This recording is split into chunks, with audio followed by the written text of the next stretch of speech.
All right, so you've just spent the last 3 days prepping the most amazing presentation. You're ready to go. You go in, you do the presentation. You're so excited after, you think you just closed the deal. Your company is getting acquired, or you just brought on a new client.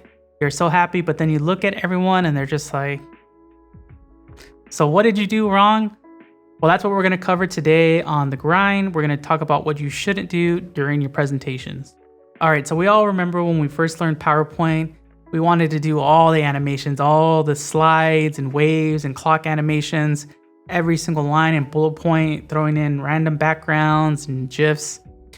But you definitely don't want to do this for your professional presentations. The whole idea is time and speed and getting to your point and making the pitch. So definitely limit your animations, just show your bullet points. Don't have crazy videos and stuff going on. Don't have loud audio blasting through. You just want people to hear you and focus on what you're saying so you can make your pitch correctly. All right, going on the last point, if you're doing these presentations, you don't want long walls of text. You don't want to say to people like, hey, there's all this stuff. Maybe you should just read it in your own free time, because it's up to you to present and sell this information that you collected. And you got to put yourself in the perspective of where people might be looking at this presentation from. Like, sure, they might have a big, huge computer screen in front of them, or they might be driving and they can only glance at their phone from time to time. Hopefully not. Hopefully they've pulled over if they've done that.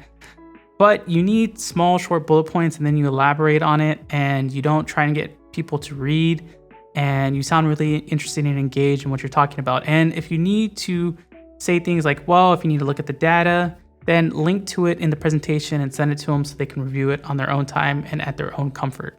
So we all know about the sales tactic of getting people to buy into the fantasy. So, a lot of times salespeople will present themselves a certain way and exude a certain confidence.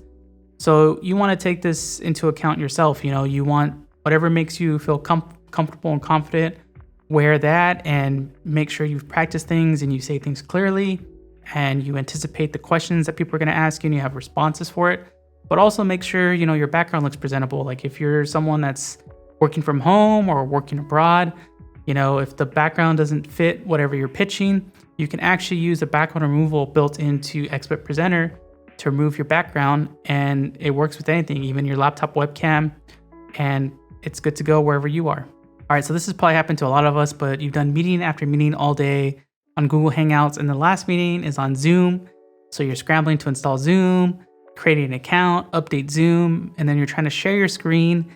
And after 5 minutes of fumbling around, you share your screen and it shows the client something they shouldn't have seen, like their competitors that you're talking to next. And then the meeting's gonna go really poorly. So you definitely should familiarize yourself with the different video chatting apps if you think you'll be using them. But the best solution is just to use XSplit Presenter. So XSplit Presenter has a virtual camera, which means you add it as a camera source in any video chat app that you're using. No need to figure out where the screen share is. You just load it in, run your presentation, and at best, you might need to tell people to pin you so that you have the biggest video feed on the screen. All right, and definitely don't show up to your meeting for your presentation late. If you show up late and waste people's time, they're definitely not going to want to work with you, no matter how good your pitch is. They're not going to take you seriously. So set alarms 10, 5, 2 minutes before, and be aware of yourself. Like if you're not a morning person, don't do morning meetings if you can. And if you can't avoid it and you're going to be late, let people know as soon as possible. And let them know you'll be 10 minutes late. Just don't make it a recurring thing. But yeah, definitely recognize other people's time and be respectful of it. That's it for the tips today, but I want to know from you, like, have you ever had a meeting go sideways? What are your own personal meeting preparation tips? And have you found it easier or harder to do your presentations and meetings online? Let me know in the comments. Thanks again for watching. Like this video if it was helpful, and share it as well. Be sure to subscribe for more ways to stay on the grind.